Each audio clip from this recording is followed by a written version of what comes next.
A leader's purpose comes down to 3 simple roles.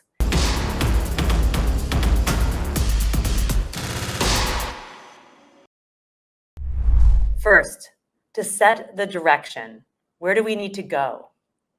2, provide the support to our people and our organizations to do their best and to grow and learn. And 3, develop yourself as a leader and as a learner as well. And if we can do all 3 of these, we can fulfill our leadership purpose of not just creating value for our customers through our organization, but by developing people with an attitude towards learning. And I call this the Leading to Learn framework, and it's so simple. What I want to talk to you today is a little bit about each of these and how you can be inspired to bring these concepts into your life and practice as well. There are complex tools and processes that can help us do these things, but if we get down to the basics, this is really how we amplify and accelerate our leadership impact. So the first is about setting direction. This is about providing a direction, a challenge, or a target to the people we work with. It is the responsibility of leaders in an organization at all levels to provide the clarity of where we need to go and that direction so that everyone in the organization can align their actions in a certain direction to achieve that outcome that we need for our customers.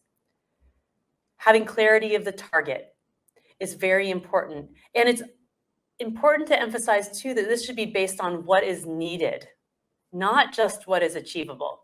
This is something really invaluable that I learned from working with Mr. Yoshino and creating the book, Learning to Lead, Leading to Learn. Too often, in my experience, we limit the possibilities by only setting targets or challenges based on what we already think is possible.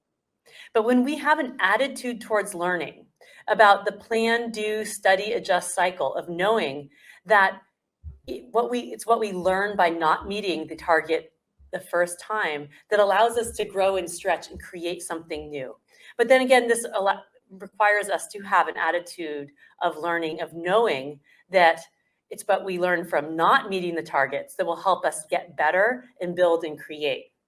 So what are the things that we need to accomplish for our customers, for our organization, and for the people who are working each and every day? And then how do we use our creativity to go there? How do we achieve so much more and align our actions together? And this is one of the key responsibilities of leaders in an organization. The second part of a leader's purpose is tremendously important. It's about providing support and creating the conditions for learning and creating the conditions for people to be successful. And this requires what I call to balance a continuum of setting a high challenge, but providing enough support. Support can come in many ways. It's about asking questions from a place of curiosity and caring, questions that challenge people to think about a situation or a problem in a new light, that think about the possibilities in a new way, that come up with creative ideas without taking over the responsibility for the actual problem solving. So how do we do that? How do we show up as a leader who coaches others to develop and grow? It's also about creating the conditions where people feel safe to try something. Then the third part of a leader's purpose is about developing yourself. And this goes back to this concept that the things that led to our earlier career success as independent contributors or as experts in our field of giving answers and coming up with solutions does no longer serve us when our responsibility is also to help grow and develop a team. We need to see ourselves as business conditions that require improvement, as much as we see processes in our organization that require improvement.